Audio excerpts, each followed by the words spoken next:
Dos llantos a Neruda, de Ximena Gautier Greve. Tenemos un análisis textual que nos va a servir de guía, ¿no? Para desentrañar un poco estas piezas. Exacto. La misión aquí es entender cómo estos poemas juegan como en dos niveles. Son un lamento, muy personal, por la pérdida del poeta. Sí, muy sentido. Pero también, de una forma quizás más velada, son un comentario sobre el Chile de ese momento. Ajá. Es una mezcla fuerte, ¿no? De melancolía profunda y crítica social. Bueno, vamos a desempacar esto. Justamente. Y esa dualidad es clave.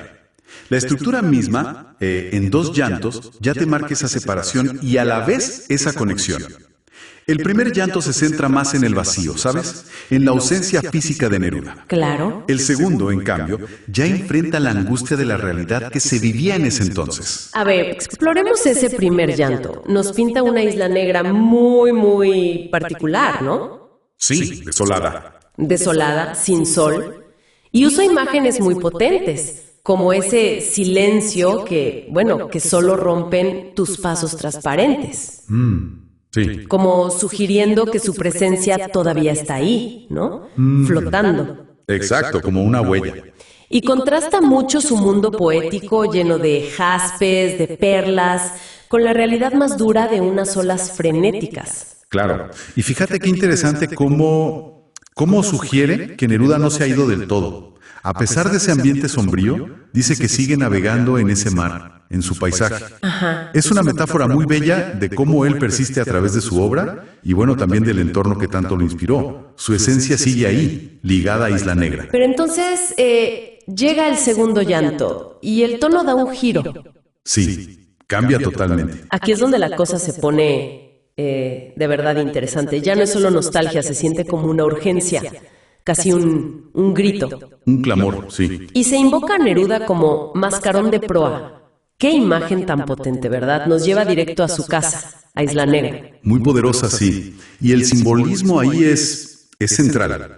Se le pide a ese mascarón, a esa figura, que guíe, que corte los mares. Que ilumine. Exacto, que revele los nuevos arrecifes malditos.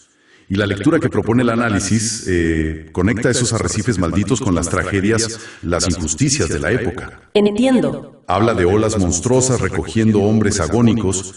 Es una imagen que la fuente vincula, digamos interpretativamente, con las víctimas del golpe de Estado. Sitúa el poema en ese contexto histórico muy específico. Comprendo. Entonces, esa figura del mascarón no es solo un recuerdo nostálgico, sino más bien una súplica. Una petición de guía en tiempos turbulentos. Así es. Y esto como que culmina en la metáfora final que destaca el análisis. El barco malherido y sin rumbo. Eso representa al país. Esa es la interpretación que se ofrece, ¿sí? El país como una nave golpeada a la deriva, ¿no? Claro. Y el mascarón de proa ardiente, bueno, se convierte en esa esperanza, en esa necesidad de que el espíritu de Neruda, su figura ya simbólica, ilumine el camino, que dé dirección en medio de la crisis.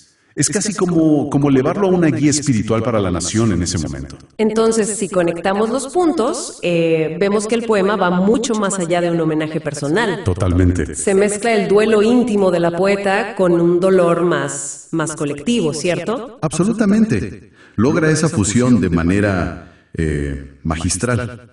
Gautier Greve no solo llora al amigo o al maestro literario, lo invoca como una figura necesaria, casi mítica, podríamos decir. Un faro para Chile en un momento muy oscuro. Neruda trasciende su propia figura humana. Claro. Entonces, ¿qué significa todo esto al final? Pues que Neruda se transforma. Ajá. Más allá del gigante literario que fue, se convierte en un emblema de resistencia, de esperanza. Un símbolo al que aferrarse, ¿no? En la adversidad. Exacto, un símbolo potente. En resumen, esta inmersión en los dos llantos a Neruda nos muestra un homenaje con una doble cara, ¿no? Es el adiós personal de Ximena Gautier Greve y al mismo tiempo es un llamado que resuena a través de la figura magnificada de Neruda, proyectada hacia el futuro de su país. Sí, y eso nos deja pensando en algo que quizá va un poquito más allá de este análisis concreto. ¿Cuál es el poder real que tiene la literatura? No solo para guardar la memoria, sino también para forjar símbolos tan perdurables a partir de figuras humanas. símbolos que de alguna manera siguen orientando o interpelando mucho después de que la persona, bueno, ya no esté físicamente. Es algo para reflexionar, ¿no?